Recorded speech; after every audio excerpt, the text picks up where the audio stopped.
তো গাইস কি খবৰ ভাল নাই যদি ভাল ভিডিও চাক বেয়া হলে ডক্টৰ তালৈ যাওক সো গাইস আজি কিহৰ ওপৰত কথা পাতিম সেইটো আপোনালোকে গম পালে থাম্বনেলত দেখিলে তাৰ উপৰিও দুই চাৰিটা কথা পাতিম আৰু এটা আৰ্নিং এপ্লিকেশনৰ বিষয়ে কম সো ভিডিওটো বহুত নলেজেবল হ'ব লাষ্টলৈকে চাওক তো গাইস আপোনালোকে মক্কি ফিল্মটো সবেই চাইছে হয় না মই চাইছো আপুনি চাইছে তো কিন্তু মক্কি ফিল্মত যোনটো মাখি হয় মক্কি ফিল্মৰ নহয় নৰ্মেলি মাখি এক সেকেন্ডত কিমান বাৰ ভুম ভুম ভুম পাখি মাৰে গম পাইনে আমি एक सेकंड किमान करो एक सेकंड एक बार हम एक दुई बार धरा एक सेकंड एक बार भले दुई बार हम करियो पार হয় না মাখি एक सेकंड एक हो खाटी बार अभी सेकंड केते हो एक सेकंड एक हो खाटी बार पाखी मारे মরলে নো মাখি করে কিন্তু আপনারা এটা কথা জানেন বলিউডৰ হিৰো সদায় ডেইলি লাইফত সিক্স পেক ইমান ডাঙৰ ডাঙৰ বডি লৈ ফুৰে বুলি ভাবেনে আপুনি ভাবে যদি এইটো ভুল ভাবে শুনিব অলপ বেয়া লাগে কিন্তু কথাটো সঁচা হয় ধৰক এতিয়া ধৰক ঋতিক ৰোশন বা বলিউডৰ কোনো এক্টৰ যেতিয়া ফিল্ম সাইন কৰিব তেতিয়াহে তেওঁলোকে ফিজিক্যালি ফিট হয় তে ফিল্ম যেতিয়া নাই পুৰা আমাৰ নিচিনাকে সিম্পল জিতি খাই ঘূৰি থাকে এতিয়া वार फिल्मत ऋतिक रोशने साफ আছিল এনেকুৱা হৈ গ'ল তেনেকুৱা সো ফিল্ম যেতিয়া সাইন কৰে তেতিয়াহে বডি হয় ফিল্ম সাইন কৰাৰ আগতে বিলকুল আমাৰ নিচিনাই ঘূৰি ফুৰে ভাবিছেনে কথাটো গাইজ আৰু এটা কথা আপোনালোকে টিভি সবে চাই মই চাওঁ ঠিক আছে টিভি রিমোটটো যেতিয়া হাতত থাকে তেতিয়া টিভিৰ ভলিউম আপ ডাউন কৰোতে আমি এটা কথা লক্ষ্য কৰো নে কি কথা মই কম তে টিভি ভলিউম 10 আছে তে আপুনি বঢ়াই আপ ডাউন কৰোতে 11 কৰিলে তে 11 আপোনাৰ ভাল নালাগে ভলিউম মেটাৰ নকৰে কিন্তু 11 নম্বৰটো ভাল নালাগে অযুগ্ম সংখ্যা ভাল নালাগে আপোনাৰ তে আকৌ 12 কৰিলো ঠিক আছে ভলিউম মেটাৰ নকৰে কিন্তু সংখ্যাটো ভাল লাগে হয় না আৰু 15 কৰিলো 15 অযুগ্ম হলেও ঠিকে লাগে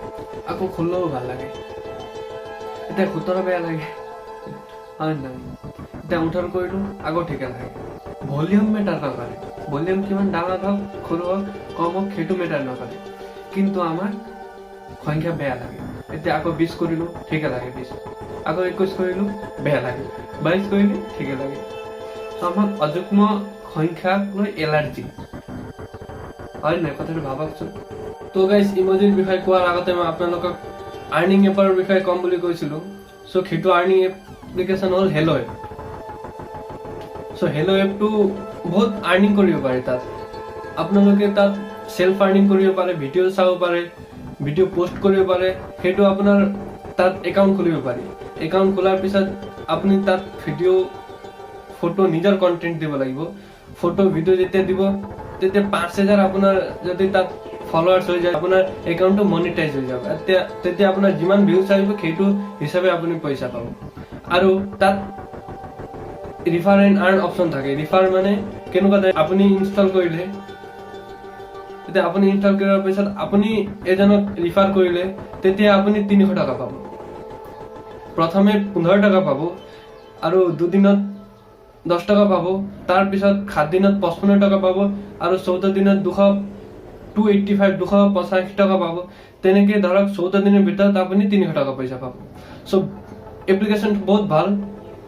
একবাৰ ইউজ কৰি চাব লিংক টু ডেসক্ৰিপশনত আছে একবাৰ গৈ নিশ্চয় চাব তো গাইস ইমোজি পোন প্ৰথমে জাপানত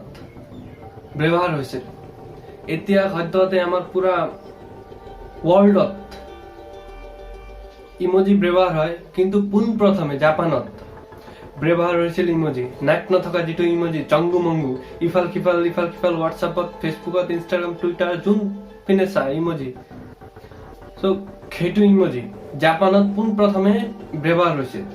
জাপানৰ এজন ব্যক্তি শিগেটাকা কুৰিটা আপোনালোকক গালি দিয়া নাই মই কিন্তু তেওঁৰ নামে হয় শিগেটাকা কুৰিটা তেওঁ এনটিটি ডকোমো মোবাইল প্ৰাইভেট লিমিটেডৰ এজন মেম্বাৰ আছিল তেওঁ 1999 চনত জাপানত